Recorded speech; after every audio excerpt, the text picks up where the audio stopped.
This is the limitless Keith Lee. This is Brody King. This is Angel Garza. Will Ospreay. Hornswoggle. Pentagon Jr. The Mexican Ray Phoenix. King Ricochet. Concrete Rose, Sunny Kiss. And I'm here to ask you to stop what you're doing, take just one moment, and bask in the glory of the Busted Wide Open. Busted wide open. Busted wide open. Busted wide open. Busted wide open. Boston wide open. Busted wide open. Thank you.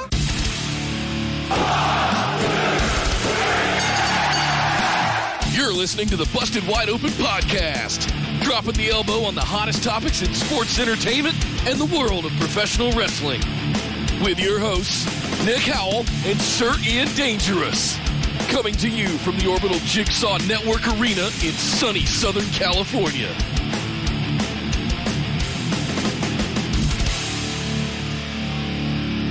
Welcome, everybody, to Nope, this is not BWO Live. This is for the patrons. This is your patron bonus episode for August 2021. My name is Nick Howell. And I am Sir Ian Dangerous. And yes, welcome to the show. This is actually a patron bonus episode. Nick, good morning, sir. How are you today? I'm much better than I was last night at 1 o'clock in the morning when we were finishing up the show.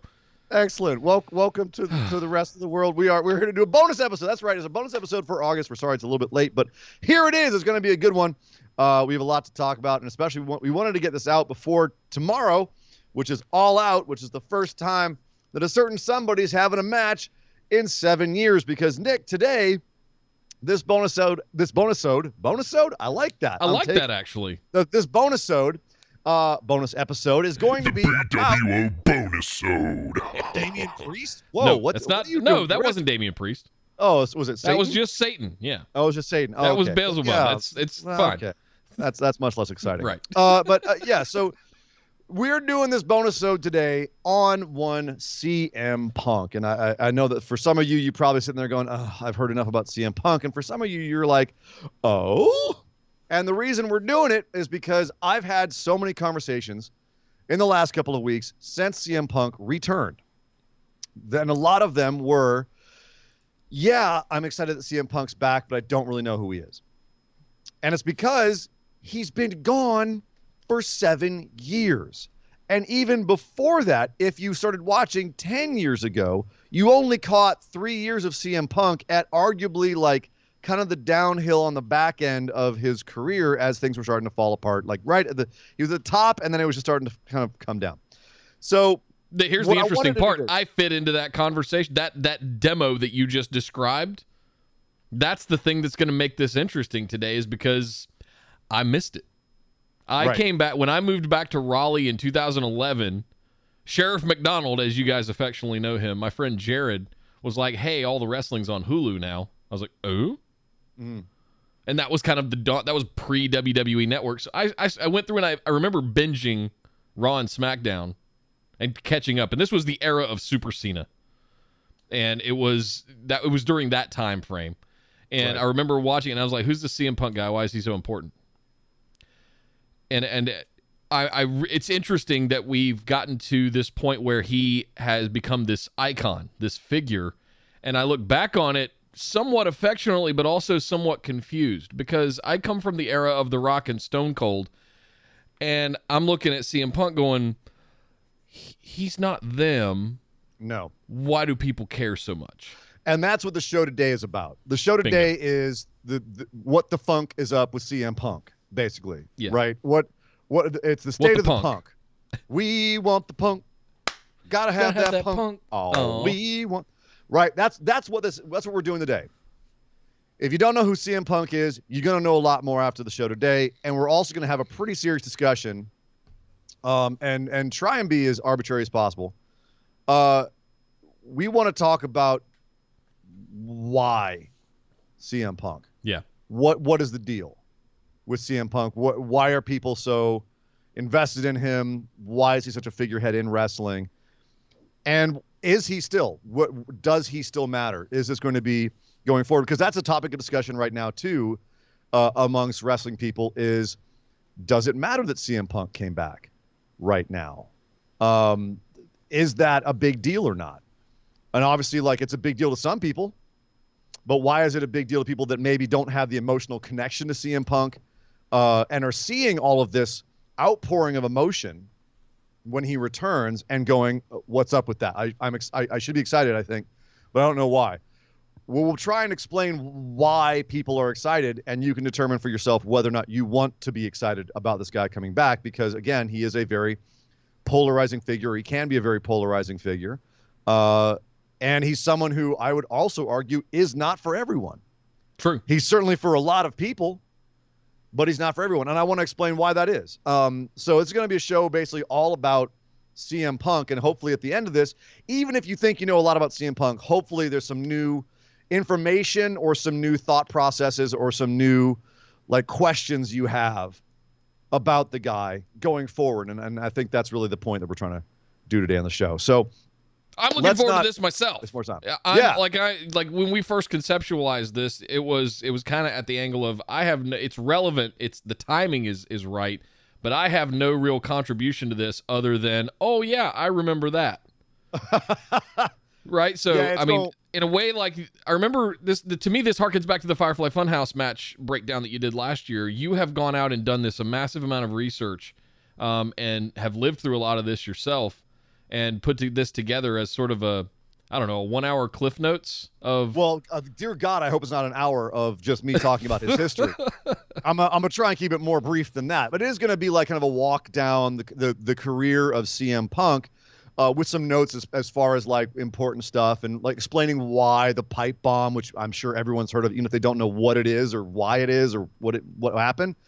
I'll try and explain why that was important, why it's such a watershed moment.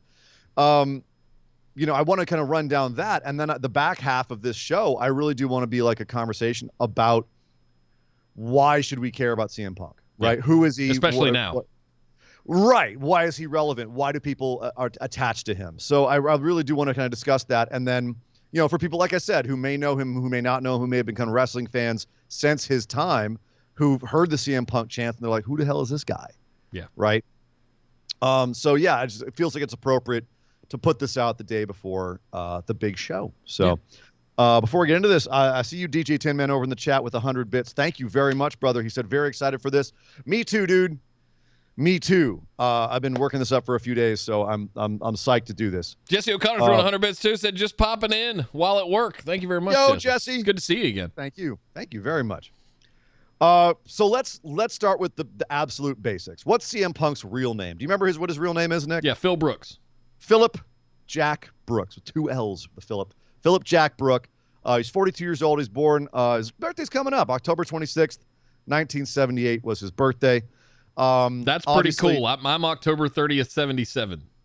Oh yeah, that's pretty cool. A lot of October birthdays around this show. A very important fact about him is he's from Chicago. In case you hadn't noticed by the reaction, the rapturous reaction he gets in Chicago. He was actually raised in a suburb of Chicago. Another very informative thing about his early life, he had an alcoholic father, apparently just a mess of a father. He was an engineer. His mother was bipolar, and apparently it was a bit of a mess. He's got 5 siblings, 5 of them. And the other major point to remember about him is that he is straight edge. Very, very straight edge. It's like one of the biggest defining factors, and that's what the X is on the back of the hands is. If you know anything about straight edge society, the X's are a big thing. It was there's a rumors as where the X's came from. One of the you were a bouncer. You know where they come from. One of the rumors. I mean, it's like tapping. So you cheers to somebody, you tap it on the bar. There's a lot of apocryphal. No, it's the marks they would make on your hand when you were underage at a club you couldn't drink, so the bartenders would know, right? It's the mark at a club that says you can't drink. Right. That's what I always thought they were.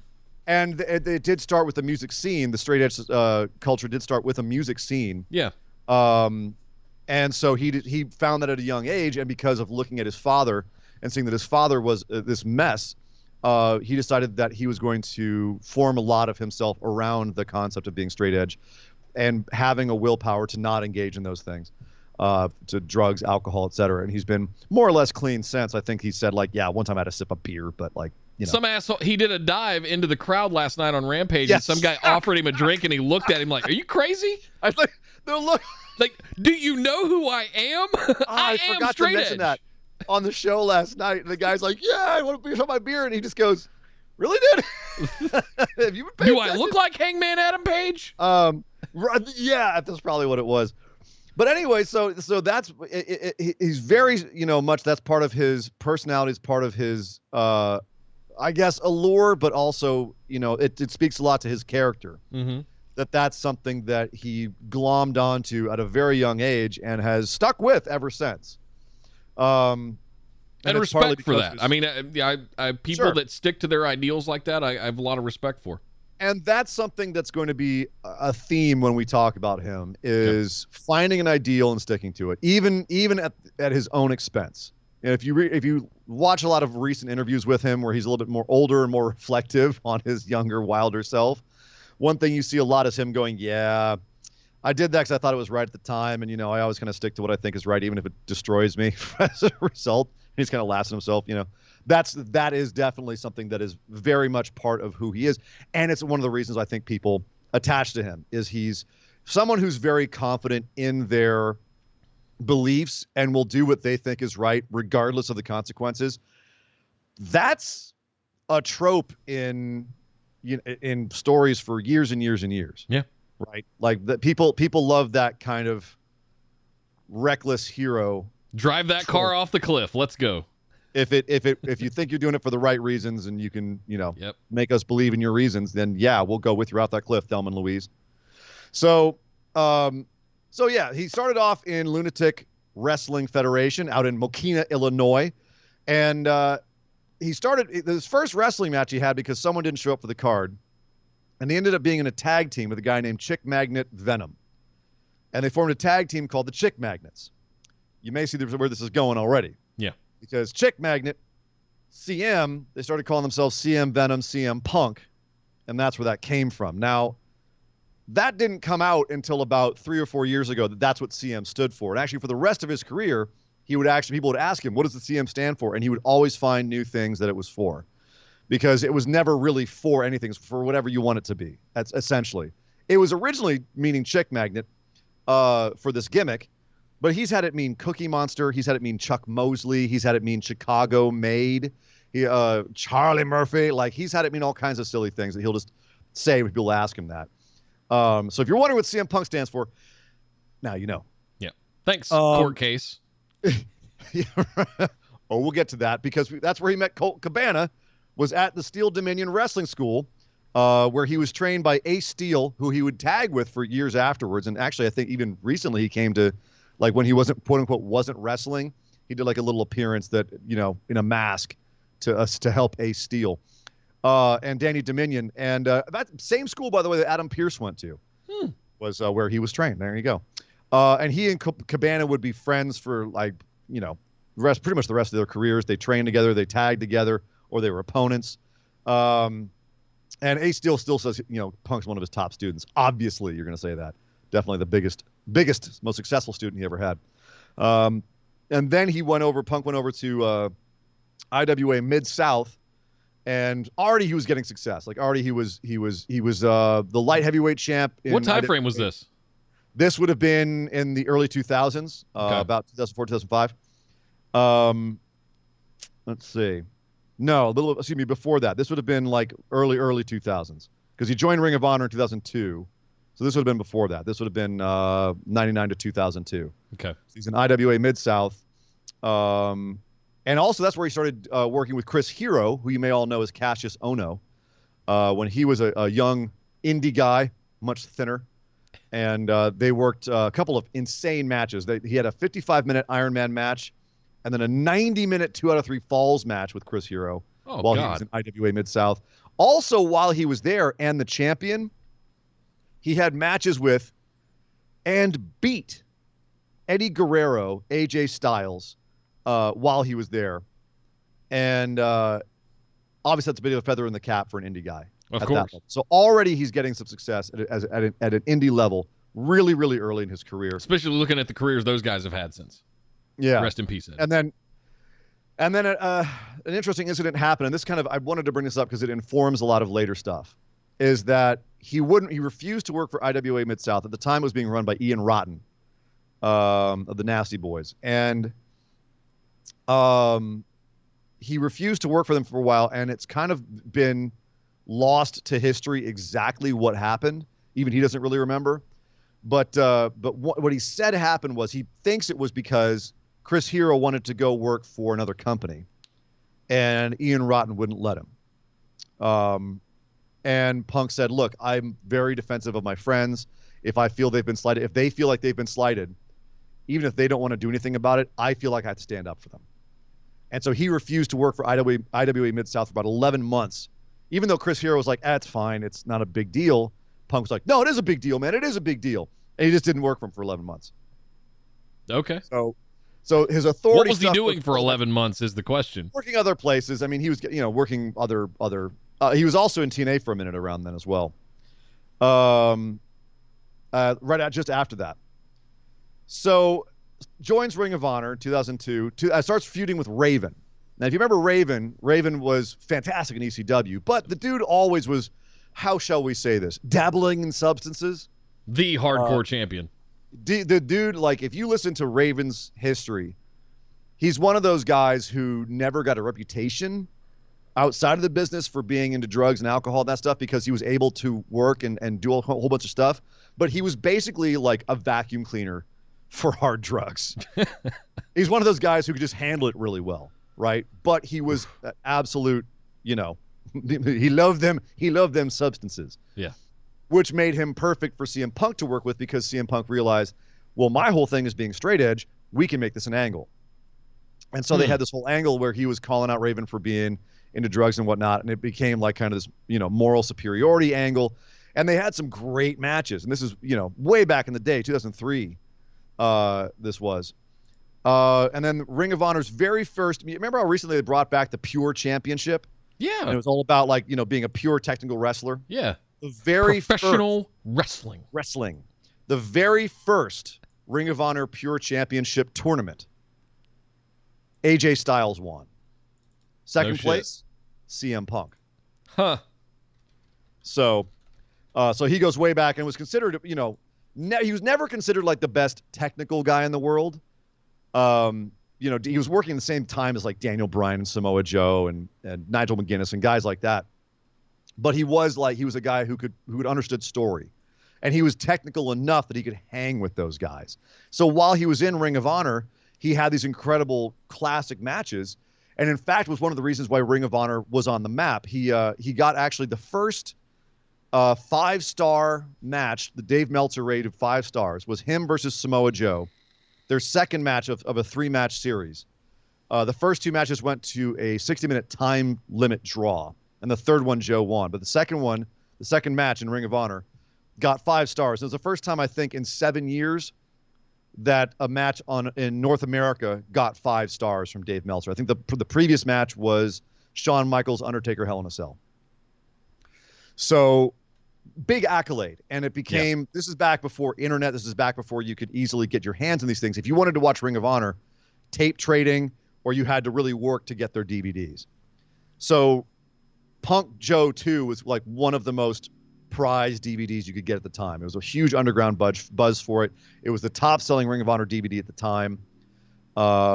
So it's where both Samoa Joe and Punk came from, is this era. Yeah. Like, if you're wondering why people still respect them so much, it's stuff like this. It goes back 16 years. I do remember a match of Samoa Joe, AJ Styles, and Bryan Danielson that I believe was in TNA, but I might be wrong there.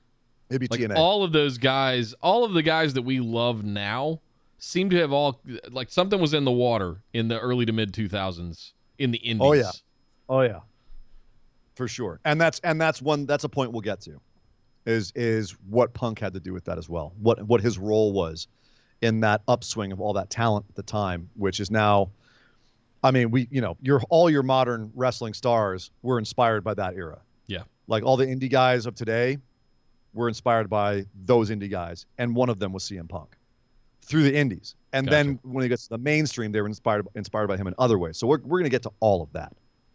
But you mentioned TNA. And I did say that Punk did work for TNA for a second. He did. But while he was there was a bit of an incident. And this is one thing that I thought was interesting as well. You remember Teddy Hart? Yeah, of course. Remember the Hart family? Yeah. But kind of like the black sheep of the family because he's incredibly talented, but is an absolute mess of a human being. Yeah. Like just he's clinically insane. So while Punk is working for TNA, he's also working for TNA, having at this point flunked out of WWE for being a mess. And I guess as the story goes, Teddy Hart bumped Punk coming into a cafe, and Punk goes, "Do we have a problem?" And Teddy goes, "I don't know. Do we have a problem?" And things escalate, and they end up fighting in the parking lot. And Punk apparently just kicks Teddy's ass, gets him in a knee bar, and that has to be broken up by, of all people, Sabu broke this fight up. Sabu says you stop fighting, you stop fighting. You stop damn fighting. Yeah. So he breaks it up, and they both get in trouble, but apparently, it was an incident where everyone kind of looked at Punk sideways afterwards, even though he'd never had an issue before like this. He was a guy who had stood up for himself before, but never got into an actual scuffle. And as time went, at the time, it was like, it kind of darkened his time at TNA, and he ended up leaving at TNA from having issues with the management as well. But as time has gone on, at the time, they were both blamed, and people wondered, like, does Punk have an attitude? And, obviously Punk has an attitude, but Teddy Hart is insane. And Teddy Hart has had incidents like this all over the place. Yeah. So as time has gone on, people have softened on, Punk being involved in this and have been more like, no, it was Punk standing up for himself. So an interesting incident in TNA. And that's one of the more notable things that he did in TNA, which I think should say something. But then he got to try it with WWE. It's like those guys that always have trouble finds them. I guess we all know that guy that is always in trouble, even though he might have the best of intentions. It just seems to find him somehow. I don't know. That's what I'm picking up. Is that he might just be, he might just always not be looking for it, but it just has a way of finding him. See Teddy Hart. A little bit of both. Well, yeah, right, and it's to a lesser degree. Yeah. And if you have the attitude, if you're waiting for the world to strike out at you, at some point it's going to strike out at you. Yeah. And that actually brings me to an incident that he had in OVW, because he got a tryout in WWE and ended up in OVW. And I want to talk about what happened in Ring of Honor. Teddy Hart did too, if I remember right. He got into the developmental. Didn't he get into OVW? Mid-2000s? Yeah, he flunked out of WWE though. Okay, yeah. Yeah, he's a mess. He's a mess.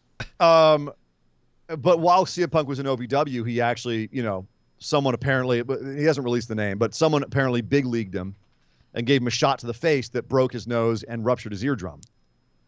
And this person then had to drive him to the hospital. Oof. And while they're in the car, he was like, oh, okay, I know what this was. This was, hey, welcome to the big times, kid, kind of shot. And he asked the guy, he's like, do we have a problem? And the guy goes, I don't know. Do we have a problem? And Punk goes, we can pull over right now. And the guy goes, no, dude, we're fine. We're fine. We're cool. And Punk's like, all right, just tell me instead of hitting me in the damn face and sending me to the hospital. Right. And apparently they got to the hospital, and the doctor's checking out Punk, is like, we're going to have to wait for your nose to heal and then reset it. And Punk's like, I've broken my nose before. I know how to, you can just reset it. And the doctor goes, no, we don't do that. So Punk goes off to the bathroom, resets his nose, comes back out. The guy who punched him is now sitting on the table. He's like, what are you doing here? He's like, well, while you're getting checked out, my leg started feeling weird, and I had the leg checked out. Apparently he ruptured a quad when he punched Punk in the face. God. Most, as Punk says, the most expensive punch ever thrown in OVW. Anyway, but before he got to OVW, he was still in Ring of Honor. Right. And WWE said, we want to sign you. And so he says, okay, I'm going to go to WWE. It's the big leagues, is where, you're supposed to want to go as a wrestler. Yeah, let's do it. And so people in Ring of Honor, like they have their fingers on the pulse. The dirt sheets are like, oh, Punk's signing with WWE. He makes no bones about it. He's like, yeah, I'm going to go to WWE. But first, I'm going to have this title match with Austin Aries, who's the champ, also a mess, who's also a champ in Ring of Honor, but also an amazing technical wrestler. I'm going to have this title match. Everyone's like, okay, cool. Punk's going to lose this match and blow off and go to, WWE. He beats Austin Aries for the title. So now, at the beginning of the summer of 2005, CM Punk is the champion of Ring of Honor, and everyone knows he's going to WWE. Oops. And he turns heel and goes, yeah, I'm going to WWE. I'm better than all of you suckers. I'm in the big leagues now, and I'm going to take your stupid championship with me. He even signs his real WWE contract on the Ring of Honor title in the middle of the ring. And this was known as the Summer of Punk because it was the hottest angle in wrestling. People were losing their minds. All the indie fans were like, holy shit, is Punk actually going to take the Ring of Honor championship? Is he going to abscond with this championship at the end of the summer? Like, he had the date and everything. He's like, yeah, I'm leaving with this thing. Can you imagine if that happened today? Like, who's the current Ring of Honor champion right now? I mean, you talk about the Forbidden Door. Right. You know, this is before that. This is actually like when things were not all friendly between companies. It was Bandito. That's right. Bandito, yeah. But I'm saying, like, this is back where you had, this is 10 years after Medusa dumped the WWE Women's Championship into a trash can on WCW Nitro, right? This is back when you had to strip Bret Hart of the championship in Montreal because you didn't want him taking your championship to WCW. Like, crazy shit went down in wrestling to keep people from taking championships to other companies because crazy shit happened when you let other people have their hands on your title. Right. Right? You remember what happened to the 10 pounds of gold before ECW was formed? Shane Douglas. Oh, Shane Douglas, yeah. Shane Douglas took the NWA title because he won it. And he threw it down. And he said it's no longer the NWA championship. Now the only real championship in professional wrestling is Eastern Championship Wrestling, is the ECW belt. He abused the NWA title in order to get his own company over. You had to be really careful about titles. And so this was a big deal. And people got hot about this. CM Punk worked people that entire summer. And everyone's sitting there going, it's a work, right? And they weren't sure. They genuinely didn't know if CM Punk just had this attitude the entire time and they didn't know it, and he was working them, and he was going to take this title, which was at the time Ring of Honor was known as the respectable company. We don't do any of the run-in nonsense. There's always going to be, like, we're about the rules. There's rules to wrestling. We're going to follow those rules. It was very much for the hardcore fans who really wanted to see real professional wrestling. You're right. Right. So how does that equate to a quick sidebar? How does that equate to what Kenny's doing or has been doing for the past year, taking titles from other companies and bringing them to AEW? Well, that's the thing. Is that frowned upon in the same way? No, because again, like, things have gotten much more friendly now. Like, we know they're all working together behind the scenes. It's not like he's stealing a title and running away with it and he's never going to come back. We know he's in a working relationship with AAA. We know he's in a working relationship with Impact. We know when the time comes, he'll drop it to a guy who's going to go work with Impact. And Christian's going to drop it at some point to a guy in Impact. Like, it's all working to make... But I'm saying... NWA is having matches on AEW. Does it legitimize it because we all know who Kenny Omega is, and we understand that some of those things are a given, but in the time, it wasn't as understood. Whether it was Shane Douglas or whether it was Punk, Kenny's kind of doing the same thing. Well, Kenny did threaten, like, I'm going to go to Impact, never come back to AEW, and everyone's like, okay, sure, you're not. All right. Right. No one believes it, right? It's not the same thing because WWE, especially among the indie fans of the day, was thought of as the big corporate monster. Yep. Which it is. It's a big corporate monster. Especially after they bought WCW and the invasion and all of that stuff of the early 2000s. And they're not above absolutely ruining their competition. Yeah. They're not above that petty shit, especially then. WWE was still, like, very, very, they're trying to be edgy a lot. They would have had no problem bringing out the Ring of Honor World Championship and shitting on it on television.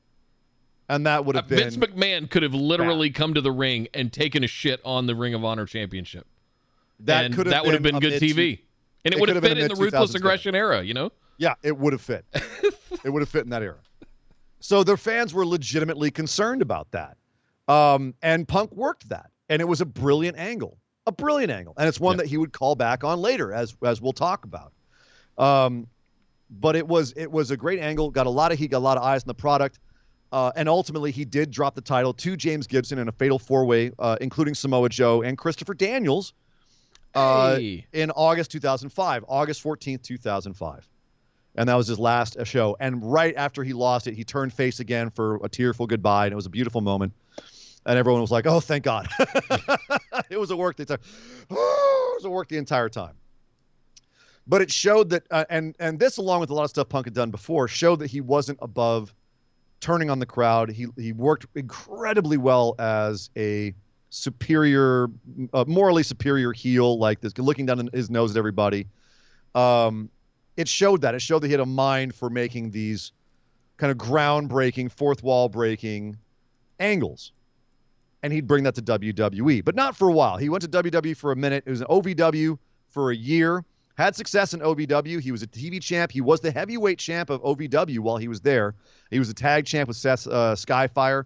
So he had success in OVW. He's had success everywhere he's gone because you can't deny his talent. The guy's got something. The talk ability, the ring ability. There's talent there. He's a very good professional wrestler. Yes. He's a very good talent. But we're going to get into like the aspect of this that I think is we're going to talk quite a bit about, which is CM Punk is good, but how good is he? Right? Yeah. He's had success everywhere he's gone. He's had success in OVW. He was then eventually called up to ECW, which was the WWE retread of ECW at that point. At that point, WWE had, stopped playing around and actually just bought ECW and then restarted it on TV, which was awful, with the exception of a couple of pay-per-views, the one-night stands. The one-night stand. It was awful. Yeah. It was awful. It was nothing like what ECW was before. They brought back some of the old ECW guys, but it was just a pale imitation of what it once was. But Punk caught the eye of Paul Heyman. And Paul would be a guy who was a CM Punk supporter and a big fan of his for the rest of his career, and actually would work with him a lot as well. And in fact, one of the reasons why Paul Heyman left ECW, why he quit WWE, was because for a while there, CM Punk in ECW was undefeated. And he had an undefeated streak for about 6 months and ended up losing to Hardcore Holly, I think. Bob Holly was his first loss. But before that, he was creating so many waves. He was on Team DX at Survivor Series of that year, of 2006. And he was on a team with Triple H, Shawn Michaels, and both the Hardy Boys. It was them 5 versus Edge, Randy Orton, Mike Knox, Johnny Nitro or John Morrison now, and Greg Helms, which is Shane Helms doing a different gimmick. So the Hurricane, basically.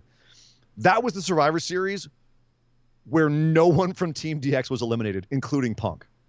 2006. And that was his 2006. And that was his first look on the main roster was, hey, here's Team DX, the Hardy Boys, Triple H and Shawn Michaels, and this kid from ECW, CM Punk.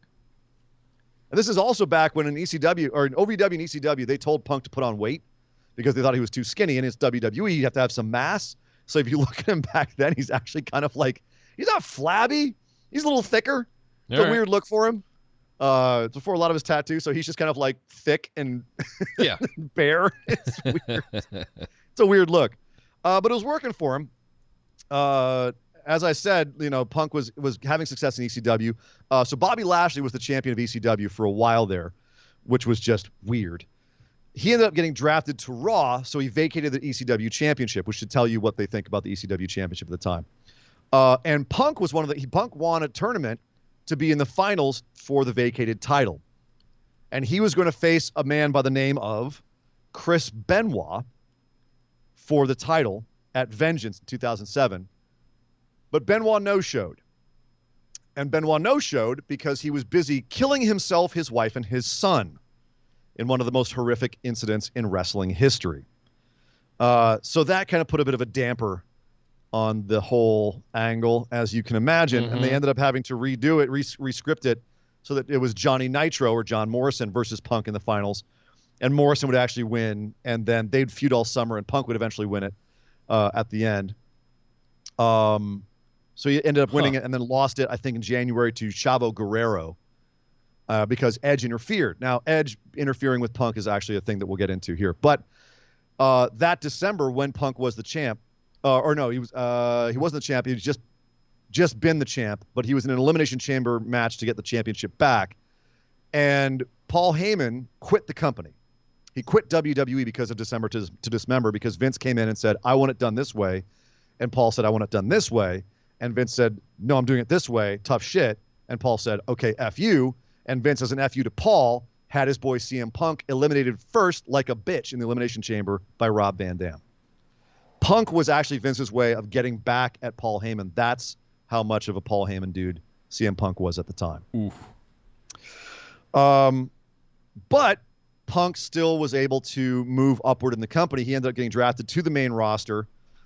He won. He failed the first attempt at Money in the Bank at WrestleMania 23, but 24 was his second attempt, and he won that briefcase and ended up getting back at Edge for costing him the title because he cashed in on Edge 3 months later when he was drafted to Raw. First thing he did, cash in on Edge. And he held the title for about 69 days. So the CM Punk basically came to the main roster and won the title. Wow. So it wasn't like WWE wasn't pushing him. It wasn't like he wasn't getting looks. Like, the dude was successful off the bat. And then he lost it 69 days later in a bizarre angle where he didn't even defend it. He got attacked by Orton backstage and got punted in the head.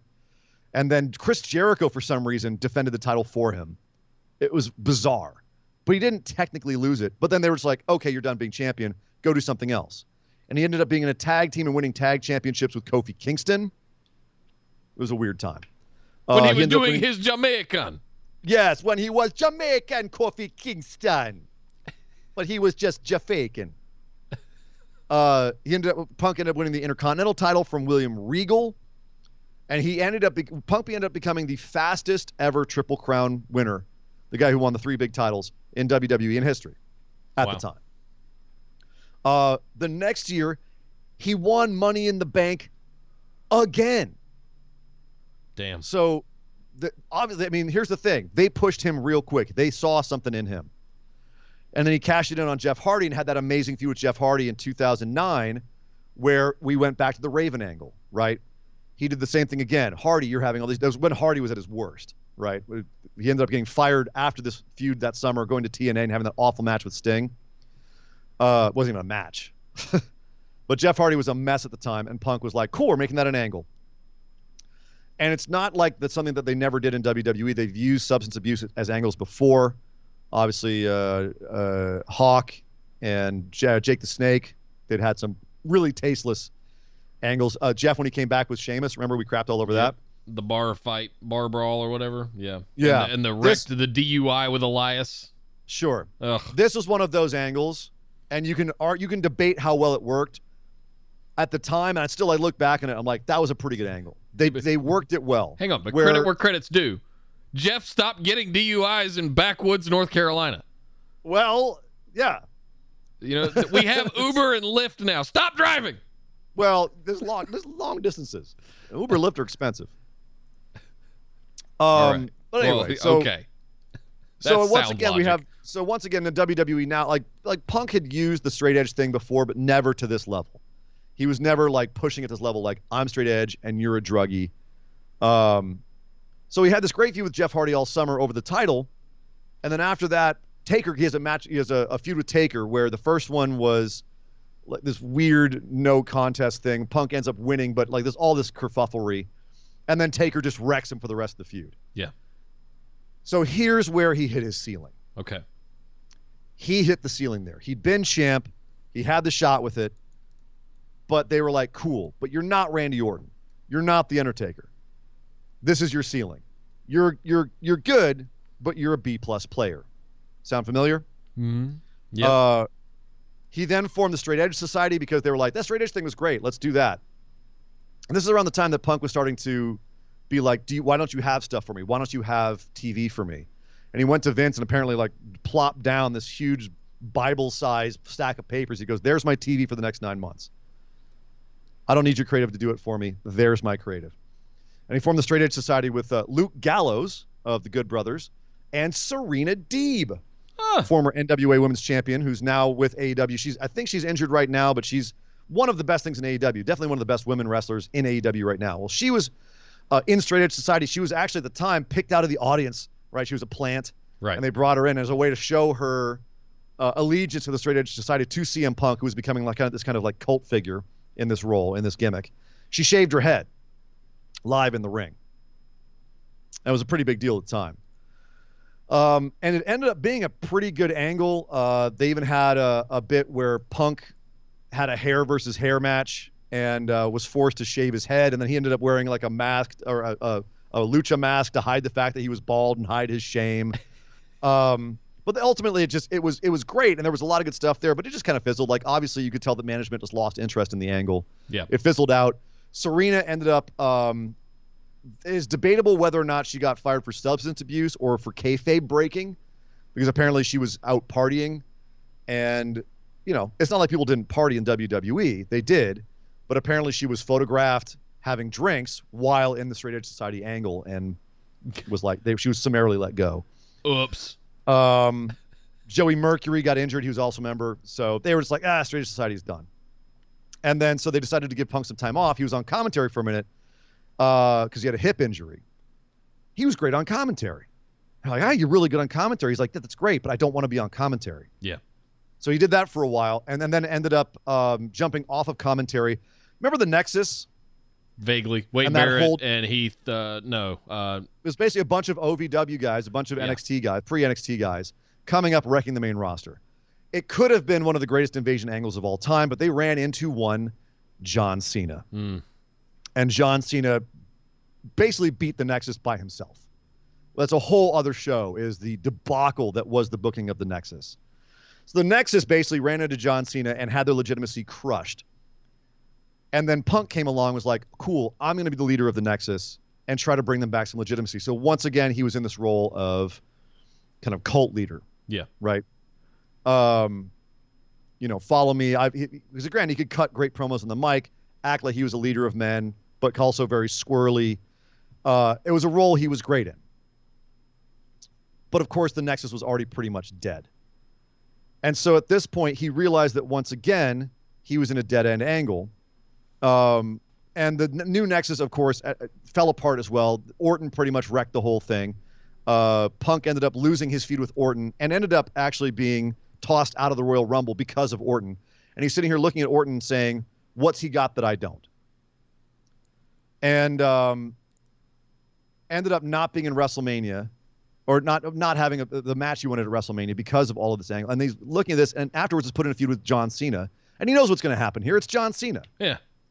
He knows now he can only rise so far in WWE because they're going to slap him down with Orton or Cena or Undertaker or Triple H or someone who's above him.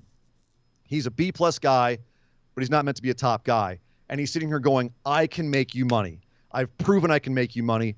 Give me a chance at the top, and I can prove I can make you money. You've been jerking me around for those time. He's getting bitter. He's getting pissed off.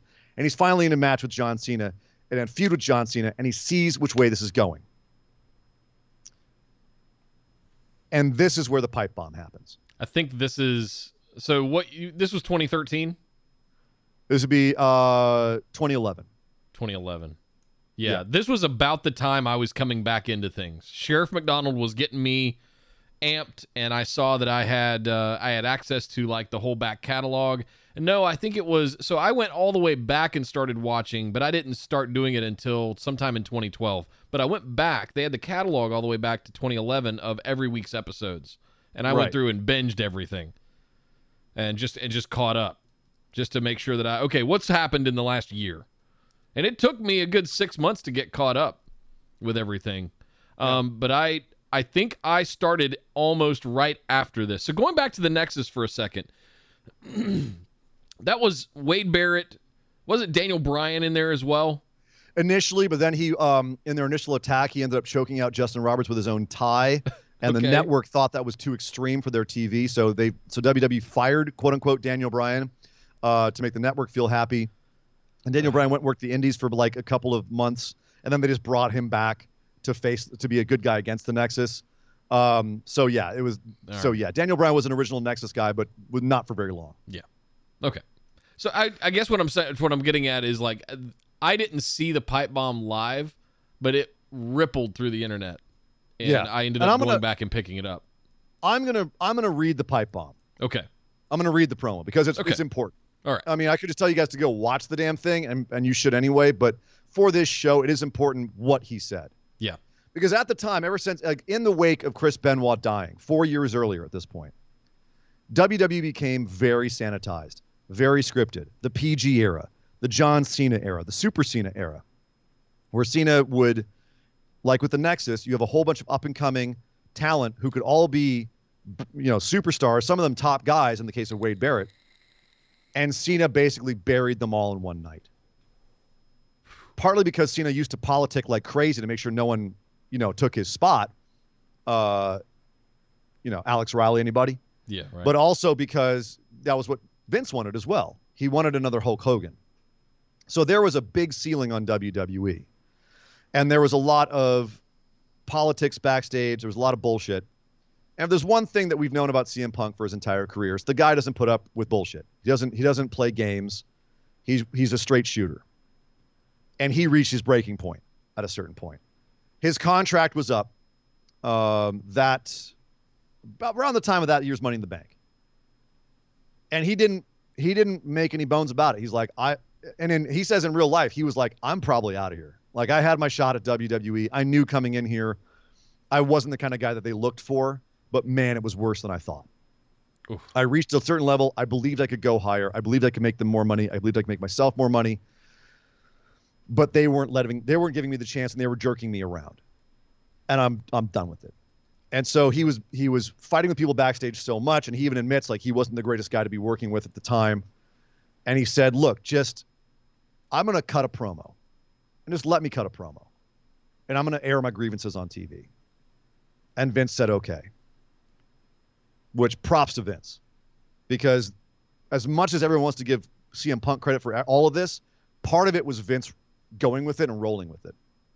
And it made one of the most indelible moments and indelible shows in WWE history. So CM Punk comes down on a Monday Night Raw, beats up John Cena, lays him lying in the ring because they're having a feud for the title. And he knows, I'm not winning this title. And, what do I give a shit? So he goes to the top of the ramp and infamously crosses his legs and sits down. And from the top of the ramp delivers the following promo. He says, John Cena, while you lay there, hopefully as uncomfortable as you can possibly be, I want you to listen to me. I want you to digest this because before I leave in 3 weeks with your WWE Championship, I have a lot of things I want to get off my chest. I don't hate you, John. I don't even dislike you. I do like you. I like you a hell of a lot more than I like most of the people in the back. And I hate this idea that you're the best because you're not. I'm the best. I'm the best in the world. There's one thing you're better at than I am, and that's kissing Vince McMahon's ass. You're as good at kissing Vince McMahon's ass as Hulk Hogan was. I don't know if you're as good as Dwayne, though. He's a pretty good ass kisser. Always was and still is. Whoops. I'm breaking the fourth wall. And he waves to the camera. He says, I'm the best wrestler in the world. He says, I've been the best since day one when I walked into this company, and I've been vilified and hated since that day because Paul Heyman saw something in me that nobody else wanted to admit. That's right. I'm a Paul Heyman guy. You know who else was a Paul Heyman guy? Brock Lesnar. And he's split just like I'm splitting. But the biggest difference between me and Brock is I'm going to leave with the WWE Championship. I've grabbed so many of Vincent K. McMahon's brass rings that it's finally dawned on me that they're just that. They're completely imaginary.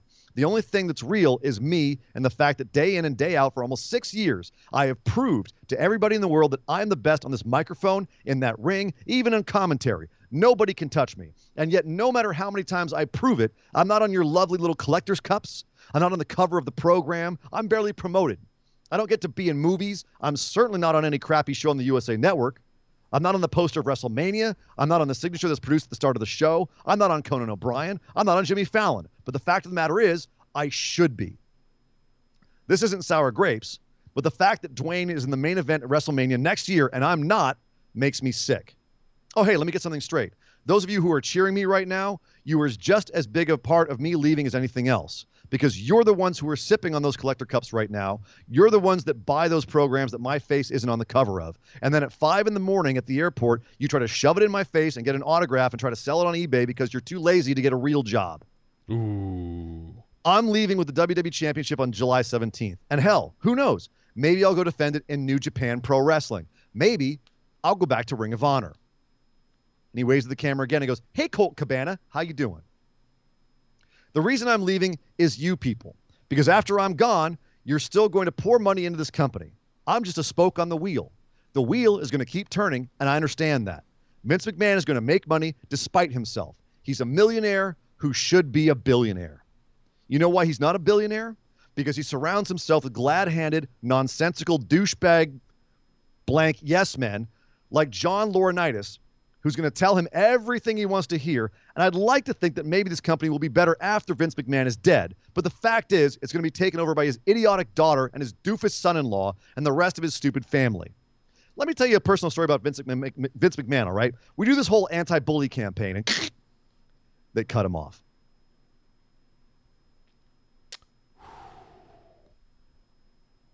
So obviously there's a lot there. Yeah. And We could spend an crazy hour just analyzing the pipe bomb. Woof. Yeah. So I'm behind on my history of CM Punk here. So we do have to run along and get some more stuff. But succinctly speaking, this was when kayfabe was still alive, more or less. So for Punk to absolutely shatter it in this way made everybody sit the hell up. It was like getting an electric prod up your butt when he cut this promo. It wasn't for me yet. It wasn't until the podcast interview. Sure. Well, that was a long time later when yeah. But the thing about this was, if you look at it on paper, it's still a wrestling promo. Yeah. He's a heel. He calls out the fans. He sets up a match with John Cena. He sets up a future match with The Rock, Dwayne Johnson, right? Who one of his whole things was, I'm in WWE. My big goal here is to main event WrestleMania. That's what I want to do while I'm here. So he's trying to angle himself into the main event of WrestleMania by starting a feud with The Rock, which he ended up getting. He ended up getting a Rock feud out of this. So he's working even while he's apparently breaking the fourth wall. It's one of the most brilliant promos ever cut because it sounds like he's tearing down the company, and he is. There's a whole bunch of reality here, whole bunch of real feelings and real emotions. But he's also still working. Yep. And that really galvanized, that woke so many people up. And it took a while. It wasn't overnight. But it definitely woke people up. And it ended up making for this, WWE, credit where credit's due, they turned the whole ship. And that Money in the Bank, when CM Punk had that match in 3 weeks with John Cena and his contract was up, they promoted it as CM Punk does not have a contract signed on the night of the Money in the Bank. And he and John Cena went out and had the first 5-star match in North America since CM Punk and Samoa Joe at Ring of Honor. Damn. It's an amazing match, and I recommend everyone go watch it. It's phenomenal, and it's in Chicago. And that crowd was freaking insane. Insane. And the end of the match was CM Punk beating John Cena clean in the ring after doing some moves you're not allowed to do in WWE. He gave him a pile driver in this match. Oof. Which anyone who was a wrestling fan went, oh, shit, he doesn't give a damn right now. He's going to do whatever he wants on his way out. Beats John Cena clean, goes to grab the belt. Vince comes running out like it's the Montreal Screwjob and tries to have Alberto Del Rio, who was the Money in the Bank holder at the time, cash in on CM Punk. CM Punk escapes into the crowd with the title and leaves. Oof. And a lot of people at the time were hoping that this would mean he would take it to Ring of Honor, that he would do what he said he was, even if he was still really contracted with WWE, which he was. He signed a contract that night, in reality, not out of kayfabe. But everyone hoped he would keep it and do. No, he was back in a couple weeks in WWE, right back into some angles, right back in the same angles, and he ended up feuding with Kevin Nash, and then feuding with Triple H. But he feuded with Kevin Nash, cost him the title, and they gave it right back to Cena. And then he ended up and then Nash just disappeared. He started having a feud with Triple H, and Triple H beat him in the feud. So Punk came back after all this to get punked out. Like, he basically had to eat his crow. He had to suck up to the company and eat the crow of the booking. And then he moved on to John Laurinaitis, who'd also called out. He moved into a feud with him, where he and Laurinaitis was like the authority figure, and he kept trying to getting one up on Laurinaitis, and but he was still a B+ player. But then he ended up winning the WWE title from Alberto Del Rio in November of that year, and he held it for 434 days. And it was a record until 2018 when Brock broke it. because the fans got so behind him. In that time period, from August to November, the CM Punk chants got louder. The fans got more rabid. And WWE went, let's make him the champ again. Screw it. He's making us money. And in that time, he had feuds with Chris Jericho, with Daniel Bryan, with John Cena, with Ryback, as you mentioned, and with The Rock. And he won all of those feuds except the Rock feud. Because, as we all knew at the time, that was when we were having the John Cena and The Rock 2 WrestleManias in a row. And they had to make that happen again. So Punk wants to be in that match with The Rock versus John Cena, but he has to lose the title to The Rock in a pretty good feud.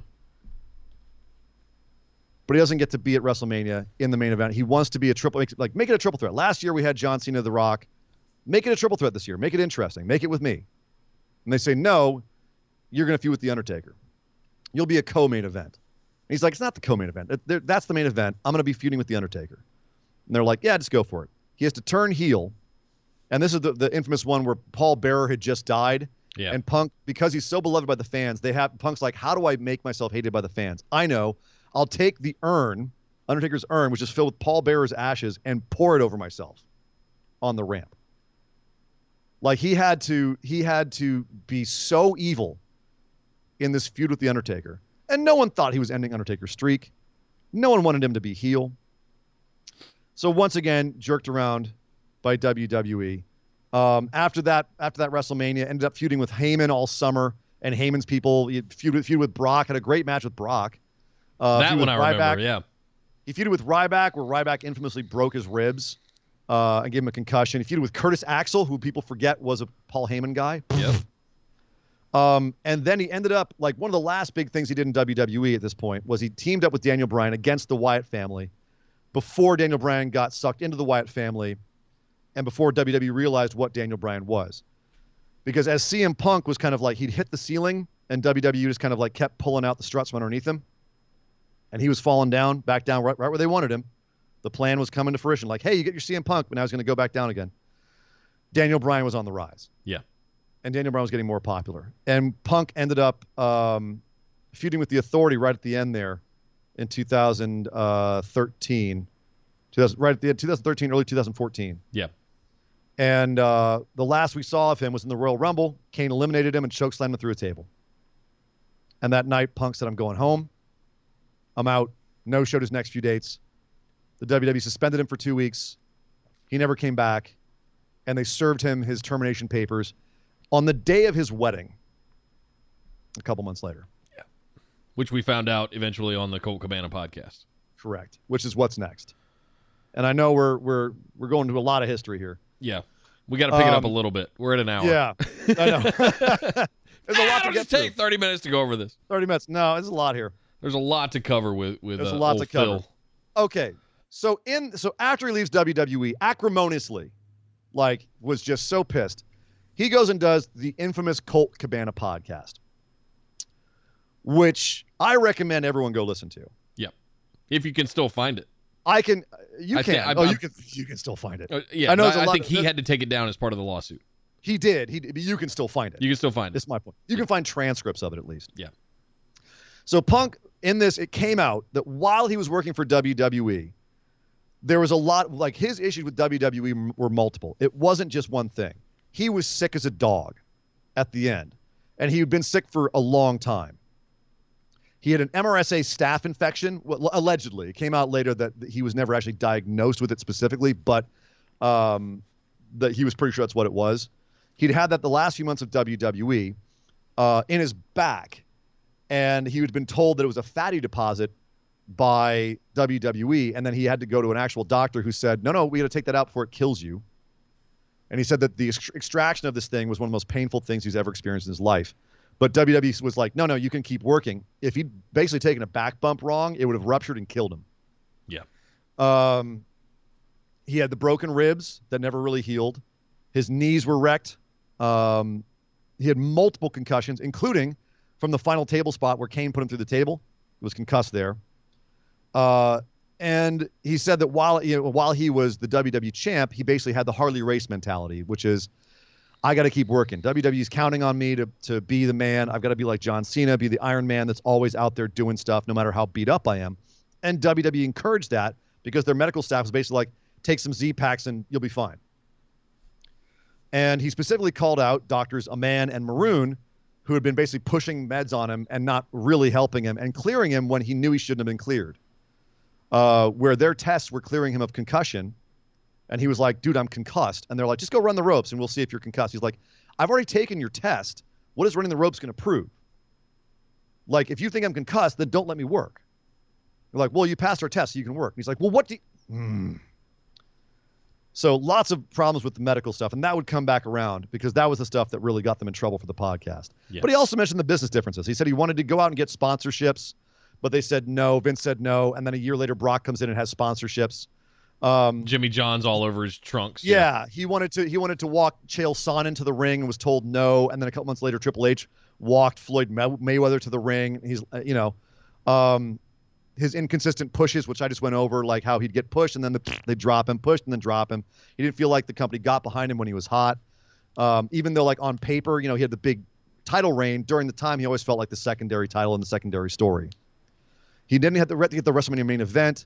Even though he was in a co-main event, quote unquote, he was paid less than everybody else who was in the main events. He felt that he was owed more than guys like The Rock, guys like Brock, who came in, did part-time stuff, and left because he was there the full time, right? That's where one of those that sort of story for WWE that complaint came from. That'll mess you up in any job you're working.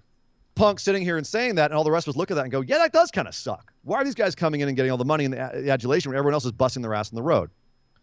So the theme was of the podcast was that WWE is a big corporation that doesn't care about wrestlers. It's creatively stifling. It's unsafe. It's toxic, et cetera, et cetera. And it was galvanizing because everyone who had gotten so behind Punk in the WWE because he was a galvanizing figure, because he was anti-authority, because he was telling us things we all wanted to hear about WWE because we all been frustrated with it. We'd never heard someone in the company say it. Now he was saying outside of the company with all the shackles off. We went, oh shit, it wasn't kayfabe. That's all real. All that backstage bullshit, all the politicking, all the nonsense, all the jerking around, that's all real.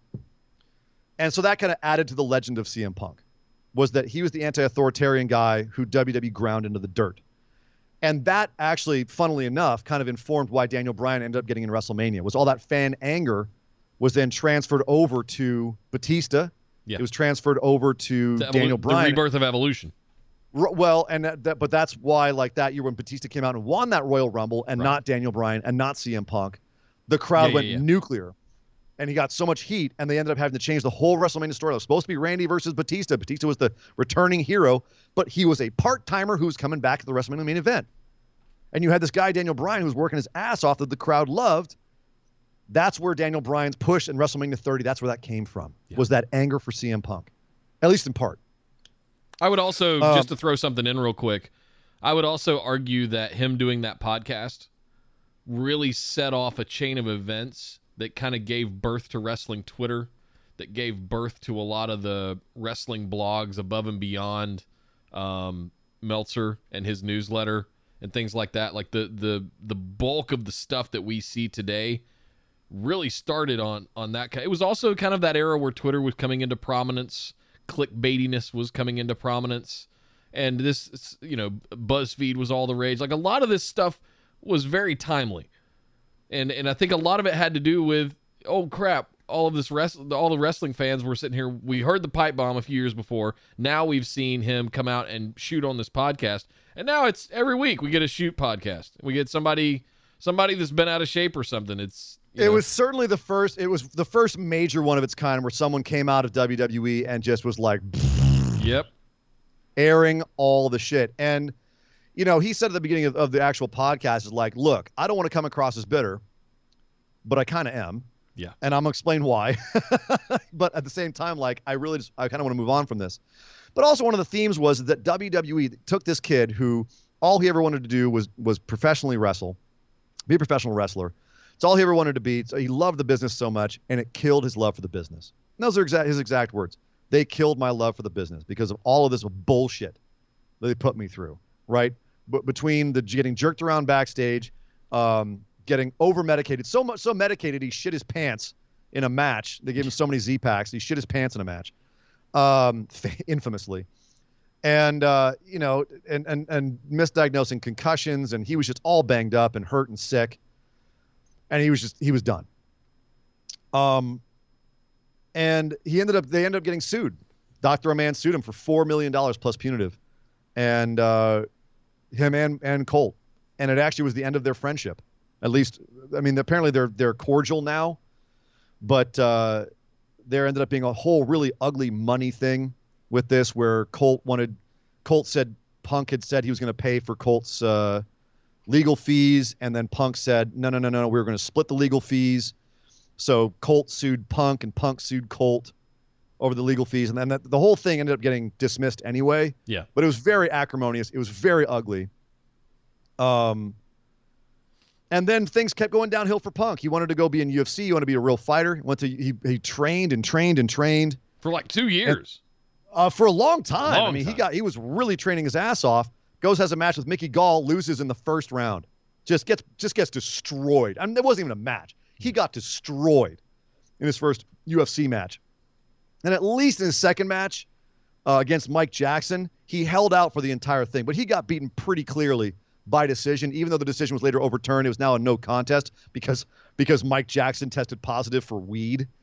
But it's at the end of the day, Punk got his ass kicked twice in UFC, and Dana White fired him. Yeah. So, and then he tried acting. He was in a horror movie called A Girl on the Third Floor. It was actually pretty good, and Punk is definitely a pretty decent actor. But he basically just putzed around and wrote some comic books. He co-wrote Thor Annual #1, Vertigo Comics Strange Sports Stories #3. He was co-writing the Drax, the Destroyer, the character Batista plays in the Marvel movies. He wrote that ongoing series. You got he to see the the Blackhawks win the Stanley Cup one year in Chicago. Oh my God. That one of the rare times his Twitter blew up. Yep. And then he came back for WWE Backstage, which was very controversial, but because people were like, you said you'd never work for WWE again, all this bullshit. I work for Fox. Exactly. That's what he was saying. It's like, I was taking Fox's money, and I got the chance to kind of ease my toes back in the water after all this time and all this healing and see if I really wanted to be involved in wrestling again in any way. And apparently that's where he met Renee Paquette, John Moxley's wife, who he now credits as being one of the reasons why he got his love for wrestling back. Was because of her and the conversations that they had on Backstage and outside of Backstage. And he actually did a very nice podcast with her recently, which I also recommend, because if you contrast that with the Colt Cabana one, you can see 7 years worth of healing happen. Yeah. In just 3 hours worth of listening to a podcast. Like, he went and got his head straight. He had to go take a bunch of L's, go live life, essentially, like get some stuff off his back. I had to do that myself. That was one of the reasons when we started this show, I was on sabbatical because my life had become so toxic around work that I just gave the whole industry a big FU and walked away. Yeah. And I planned for 6 months. It turned into 2 years. Orbital Jigsaw, BWO was born, and like here we are. So, and of course I'm back in tech. But for you younger folks that are in the chat or might be listening to this down the road, there's something you get in older age, and it's wisdom. And it's you get less not guaranteed. Not guaranteed, but you get less reactive, and you kind of think things through a little bit more, and you don't care about shit that you cared about 20 years ago. And it's just, it's interesting how things change. As I approach my mid 40s here, I'm getting to this point where it's like, let it go. He's our age. Punk is our age. Yeah. He's 1 year older than me. Almost exactly. And the thing, and like, it's funny because you see when he was in WWE, he was right in that time frame where this shit would get under your, it would just piss you off. Oh God. Yes. And a lot of the promos he was cutting, especially after the pipe bomb, when they really were like, you know what? People love it when you just go off on the mic, so go at it. He was taking shots at Vince McMahon to his face in the ring. He was taking shots at Triple H to his face in the ring. They let him go off, and the fans loved it. Lapped it up. Ate it up. He was the voice of the voiceless, quote unquote. He was there to tell Vince and Triple H to their faces what the fans thought of them in front of the fans, and the fans were sitting there going, oh my God! He actually said it to them. Something I've always thought. Holy shit. That was his power. His connection. Yeah. His connection. Yeah. Couple more trivia things. The Pepsi tattoo. You know what that is? No idea. So he got it was one of his first tattoos, and everyone's always kind of made fun of him for it. But it's interesting. So he's a Pepsi guy. He drinks Pepsi. Obviously, he's a fan of Pepsi. Do you ever heard of the band Minor Threat? No. Okay, it's punk. You don't listen to punk. No. Great band. Their guitarist Brian Baker has a Coca-Cola tattoo. And one time when he was asked, "Why do you have a Coca-Cola tattoo?" he just went, "I love Coca-Cola." And so Punk got the Pepsi tattoo because he loved that idea of like, fuck you. It's just what it is. I like Pepsi. So I should But get he a also- Diet Coke tattoo? Well, no, because Punk also got it because I drink Pepsi, not alcohol. It's another straight edge thing, right? Gotcha. Sort of subtly. He's married to AJ Lee, as you may have known. April Mendez. He called her out on AEW recently. She was a WW. She was like one of the WWE divas who shouldn't have been a diva. She was the women's evolution before the women's evolution. Fair. And when he got fired, she got treated like shit. WWE buried her. With bad. Paige. And Yep. Oh, buried her. She went from being the champ to being buried in the matter of like a couple of months. It was really ugly and really petty and shitty. They had her And lose to Paige on Paige's debut. and, if I remember right. Like bitched her out too. Like got squashed. Like you think what happened to Becky and Bianca sucked? Pfft, go back and look at the last few matches of AJ Lee. But he's still married to her. He's a huge comic book fan. Obviously, he wrote comic books. He said Preacher is his favorite, like probably his favorite comic book. Which, if you haven't read Preacher, if you've only seen the show, go read Preacher. It's insane, very un-PC. He's also one of the only wrestlers to maintain his indie name, and that's a big deal. Something I want to come back to in a second. Is that he was one of the few and first guys to keep the name from the indies onto the main roster, and also maintain control over it after he left. So, Nick, obviously we wanted to get to this a while ago, but we had to get through a lot of history. But let's talk about what's important about CM Punk. Why people care about him. And one of the reasons I think is because he opened the door to indie guys in WWE. He was one of the first indie guy successes in WWE. You wouldn't have had your Daniel Bryans. Daniel Bryan came on after CM Punk. That's you wouldn't have true. had your Daniel Bryans. You wouldn't have had your AJ Styles. You wouldn't have had your modern NXTs. Because not only did he inspire WWE to hire more guys that were his size that could talk the way that he talked and had success the way that he did. I mean, yeah, you had your other guys that were in the cruiserweight division at the time, but no one had success in a major level and a heavyweight level like CM Punk. Yeah. But I think from a promotional level, that's his influence and his recognizing that there's more talent out there.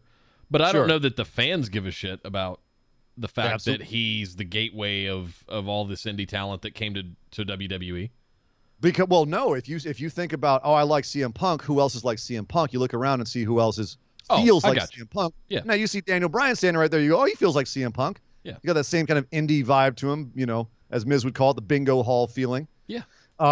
So yeah, absolutely. Like that makes other people more successful in his wake. Like we said, would Daniel Bryan have had WrestleMania 30 without CM Punk? I think part of the reason that he's important is that anti-establishment attitude. I think that one of the things that he showed was WWE was like they let him be the anti-establishment guy. And that's one thing that you got to credit WWE with, was they know what money smells like. Yeah. And they know an angle that they can make money on. And as many times as they've just blown money and thrown away money, like Punk said famously, my favorite line of the whole pipe bomb, Vince McMahon is a millionaire who should be a billionaire. And it's true. He does so many dumb things to shoot himself in the foot. But at the same time, you can't deny the fact that when he saw CM Punk blow up the way he did, when he saw Daniel Bryan, when he saw the opportunity, he took it in those instances. And he capitalized on CM Punk being anti-establishment. But that's what the fans loved. And so Vince saw that and said, I'm going to make money off of that. And CM Punk saw that and said, I'm going to make money off of that too. So part of it was a work, part of it was real, but that connection that the fans had, Nick, this actually brings me back to a point. This is kind of a big thing I want to talk about at the end here. You just mentioned our age and the age of a lot of wrestling fans who fell in love with CM Punk at the time.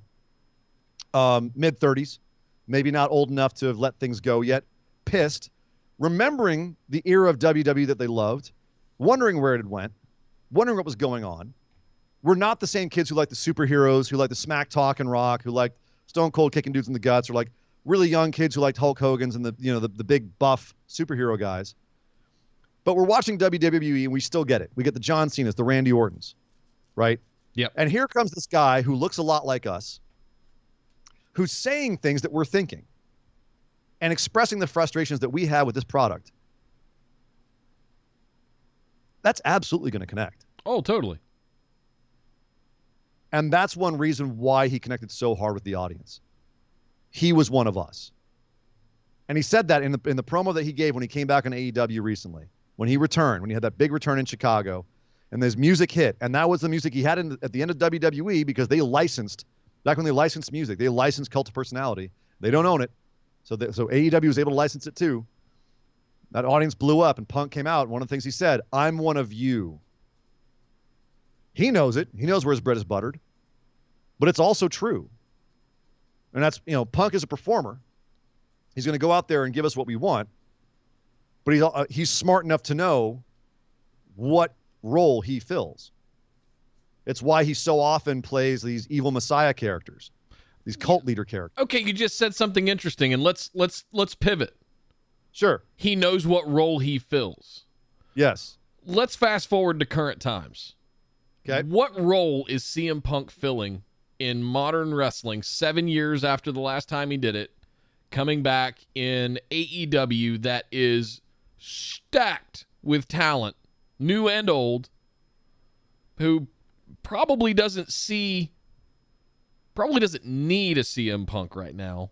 Well, but they're that's certainly really, not going to pass up the opportunity of having the flash in the pan moment of a returning CM Punk. Here's the thing. Being the company that's going to get that opportunity. You're kind of jumping ahead of where I wanted to go, but that's fine because I can fill in the bricks behind us really quickly and easily. And that is, CM Punk inspired this whole generation of wrestlers. Your Adam Coles, your Seth Rollinses. Seth Rollins said he wouldn't even be a wrestler if it wasn't for CM Punk, right? You've got a whole generation of indie guys who are smaller, who can kill it on the stick, who looked at CM Punk and said, "That's my guy. That's who I want to be like," right? So what role does CM Punk fill? I don't know if he's still going to be the edgy, anti-authority guy. I don't know if he can be in AEW. He doesn't have an authority to fight against. No. Right? Tony Khan's probably back there. Yeah, whatever you want. Whatever. Tony Khan has said, "I'm giving him whatever he wants." Yeah. They did talk about that in the press conference, if I remember. He right. did. So Tony was like, "Dude, if something ever doesn't make sense to you here, tell me." Yeah. Because that's all Punk was saying about WWE. This doesn't make sense. This doesn't make sense. Tony's saying, if you hear that here, tell me. If you feel that here, tell me, and we'll fix it. Yeah. So that's really the question: is what does CM Punk mean now? He inspired all these guys because of his anti-establishment attitude, the fact that he was a straight shooter, the fact that he was a guy who would go out and speak truth to power, and it's something that we all wanted to say, and we could see ourselves in him. And it was a huge watershed because nothing like that had ever happened in wrestling before. He was doing these revolutionary angles where he would pretend to steal titles, or have these cults and everything, and or be this the straight edge guy versus the druggy guy. Like, he had all of these angles that at the time are revolutionary, and they made tons of money and they were very galvanizing. But he can't do that again. You can't do that in AEW, can he? But where is the opponent for CM Punk? And that's actually bringing me to another question here, and kind of a big question. I want to hold on for 1 second because I do want to say a positive before I get to this potential negative. CM Punk said he came back to work with these young wrestlers. He said, "I quit professional wrestling when I left Ring of Honor August 14th, 2005. I came back to it 7 years later, August 20th, 2021, basically saying that my entire time in WWE wasn't professional wrestling. It was something else, right? Which, yeah, he was in sports entertainment. So a lot of people took that as a shot, and it was, because it's CM Punk, but it also had a double meaning. He wants to come back and do the kind of wrestling that he did in Ring of Honor that was so acclaimed, that set the groundwork for a decade and a half of indie wrestlers, that set the groundwork for a decade and a half of talent who looked at him and took his blueprint and ran with it. And now, older, wiser, calmer, he can come in and give back, wrestling-wise. That to me says I'm not here to cut CM Punk promos and pipe bombs and try to tear stuff down. I'm here to make professional wrestling specifically better. And so that's a big positive to me. His head's screwed on straight. He's not as pissed anymore. He's not out here trying to break everything and tear it down. He's out here to make good things. He's out here to make like the future better for all of these professional wrestlers, these up-and-coming guys, these Darby Allins, these Jungle Boys, right? He's here to make them better so that the future of professional wrestling is better. And that to me seems like a much more positive creative endeavor than I'm going to come out and tear down the establishment. And that leads me to my last question here, Nick, or my last big question. There might be a couple more that we natter about, but CM Punk has always been the guy who tears stuff down. It's his nature. Mm-hmm. And it's one of the things that people loved about him. And he's already saying, are you bored of me yet? And I wonder if people will bore of him if he's not out there goosing people with a well-timed quip at WWE or taking the piss out of somebody who deserves it. Is in this era now, like things have always been fairly tribal with wrestling in general. Like you and I lived through the Monday Night Wars. Yeah. Like that shit was tribal. Yep. But the outlets weren't there. You just talk shit to people over the water cooler or on the playground or whatever. You didn't get online and dox them and threaten their families and all this other stuff that's happening, like all this horrible toxic vitriol that's going on right now. Is Punk potentially a divider, not a uniter? Is he going to be the guy who goes out there and shits on WWE and gets everyone all frothing up again? Is that a danger? I think that's already happening. And that's what I wonder. It's not, him returning is not doing that. It's like when you have a certain someone get elected president, it allows that to be exposed and okay. That kind of behavior that they're associated with. It's when it allows it to become okay. Now, don't think that the toxicity goes away because Punk went away or the tribalism went away after the Monday Night Wars. It was still there, but it took certain events taking place to allow it to be accepted. Punk was a big flaming log on the fire. Punk, you know what I mean? coming back to AEW signals it's okay to AEW everything, WWE sucks. And that's the thing. That's a symbol that he is. He is an anti-WWE symbol because of a lot of his work in WWE and that podcast afterwards. Yeah. He was a lightning rod for anti-WWE sentiment. So him coming back is inarguably a big deal. A lot of time there, no one thought he was coming back. There was all of these CM Punk chants, which were always symbols of we hate your booking WWE or you screwed over CM Punk or this. It was that fan anger was always what that meant, was just like, kind of screw you, WWE. But it was always there. Him being back is sort of a figurehead of a movement of sorts that allows it to be okay. That's my point, is that it never went away, but now that the lightning rod is back, right, is he going to drum that up even more? Or is he going to show that he can do something else besides being a lightning rod for anti-WWE sentiment? Will he be able to an anti-authority figure in general? Like you said, you wanted to come back to do professional wrestling because you haven't done it since you left in 2005 at Ring of Honor. Right. Are you just going to come in and have professional wrestling matches and feuds? I'd like to see that. I'd really like to see that. I personally believe, like, there are people that blew off him coming back, like, it's not that big of a deal. I vehemently disagree. No matter how you slice it, CM Punk coming back is a big deal. Now, is it a positive big deal or a negative big deal? That remains to be seen. It could easily go either way, and it's completely up to CM Punk and what he wants to do, as it always has been. The guy definitely, he steers his own ship. Credit where credit's due. And that's one of the things people love about him, is he doesn't give a shit what anyone else thinks. He's going to do what he wants to do. And he's unapologetic. He didn't even, like what he said in his speech when he came back. He said, if anyone's got any problem with anything that I've done in the last 7 years, well, he didn't say I'm sorry. He said, yep. Just know I'm back, and that's about it. Okay. He's not apologetic. So I want to talk about, as we wrap this up here, I want to talk about where things go from here. We've got a couple of forks in the road, I think, from my viewpoint.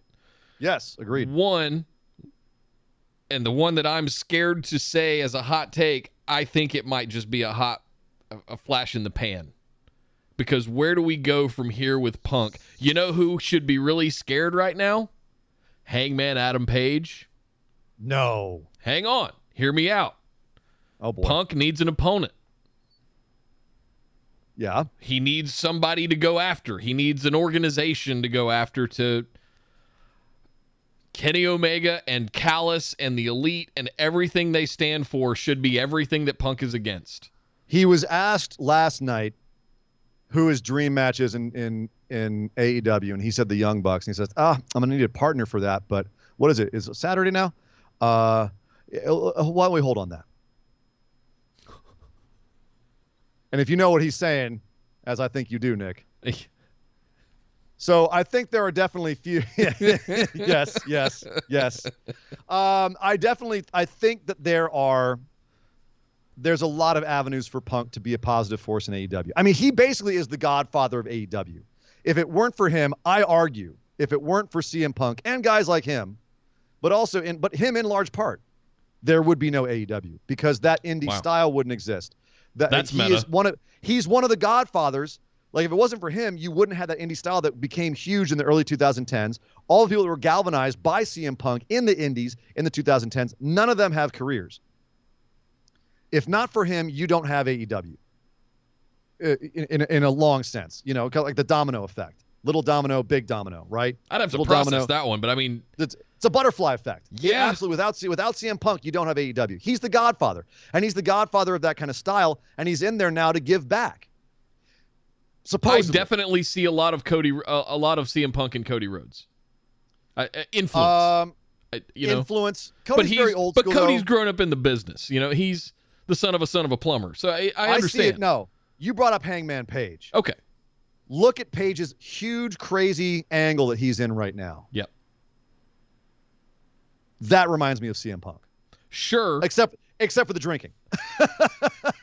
The reason I said the person that should be scared is Hangman Page is because they've invested 2+ years into this whole angle with Kenny Omega. Punk comes back. Now Punk's the hot commodity. Does Hangman Page become the fall guy here?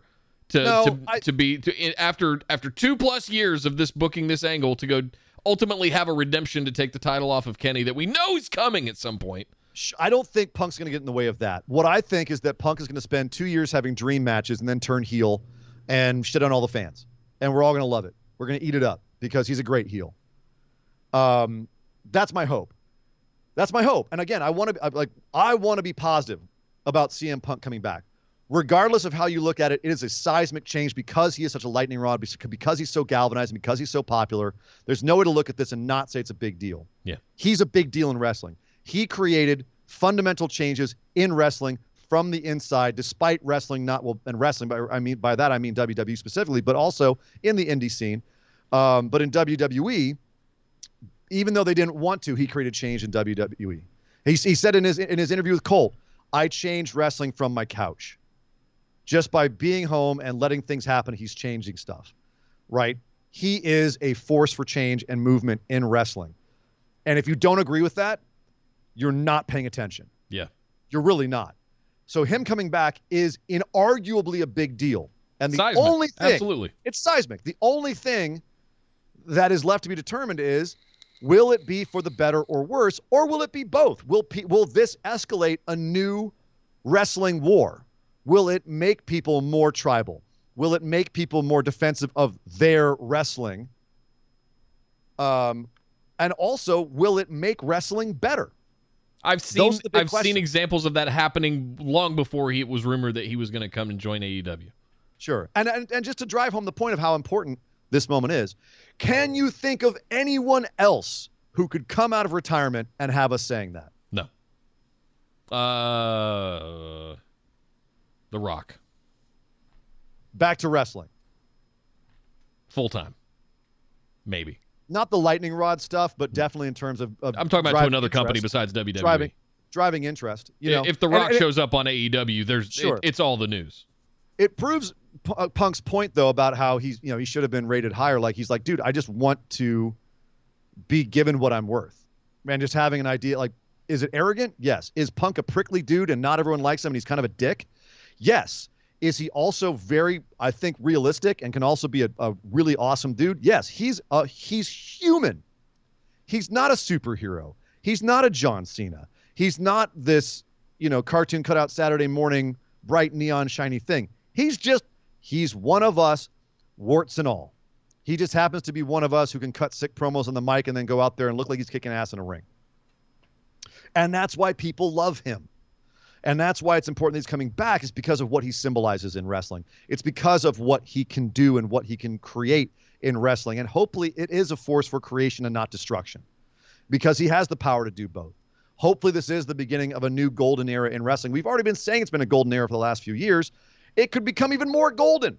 If he shows up in AEW, which he has, if Daniel Bryan shows up in AEW, which looks like it's a lock for Sunday, Bray Wyatt. If Bray Wyatt shows up, if Adam Page shows up, those are Adam all Cole, guys. Adam Cole, thank you. Adam Page is already there. If Adam Cole shows up, these are all guys who, Daniel Bryan obviously would be the other godfather. If there was a couple of godfathers of AEW, Daniel Bryan is by God the other one. Yeah. AJ Styles would be the third. But Daniel Bryan, like being that absolutely makes for such an incredible potential. Potential, yes. that it's, but yeah. Let's fantasy book ahead. What do you do with Punk? I just 46 said, like, years old. Like, what do you do? Do you have him in title feuds? Does he end up working in the back as a trainer? Like, what do you do with the guy?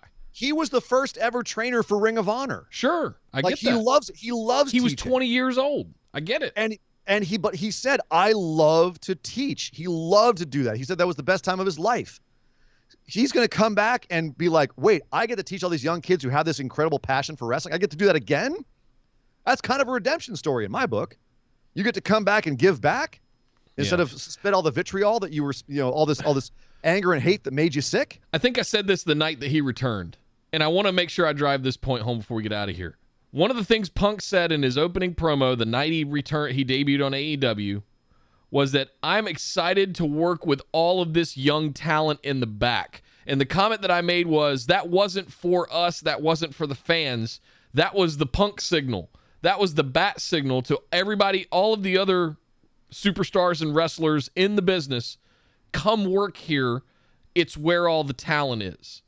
And I think if Punk accomplishes nothing else, if he's able to help Tony and Cody and everybody fill up the roster with all of the hot talent coming up, and by having Punk there and sending that bat signal out, and over the next 6 months we see him working with Darby Allin and Miro and all of these other young up-and-comers that are there, like, holy smokes. Like, if they start really getting the jump on WWE for the talent pool, now we're seeing WWE rebrand NXT into something that's supposed to be a little more developmental so that they can start creating people in their own, image.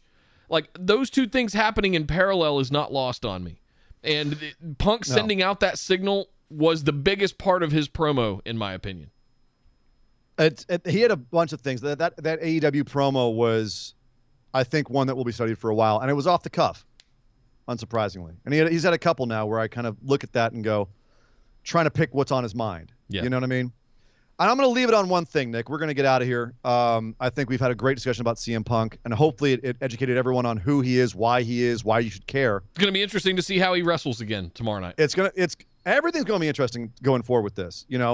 Again, how can he wrestle? Can he hang with the kids? Is he there to teach kids and create? Is he there to tear down WWE and destroy? But at the end of the day, if I want to look at this positively, and the thing I hope for the most, Nick, is that CM Punk goes and has great matches in AEW, that he gives back creatively, and we see a whole bunch of amazing creative stuff in AEW, incredible moments, incredible matches, and that at the end of the day, the fan reaction to that, even if we have all this toxic tribalism going on, is that what I hope is that once again CM Punk fundamentally changes the landscape of professional wrestling and sports entertainment.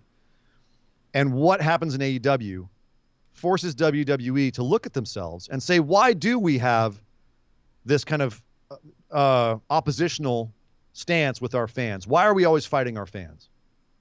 Yeah. And I want this to be something where they go, maybe we should listen to our fans more. Maybe we should,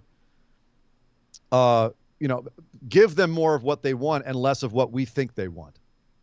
Because that's been the WWE mentality for so long.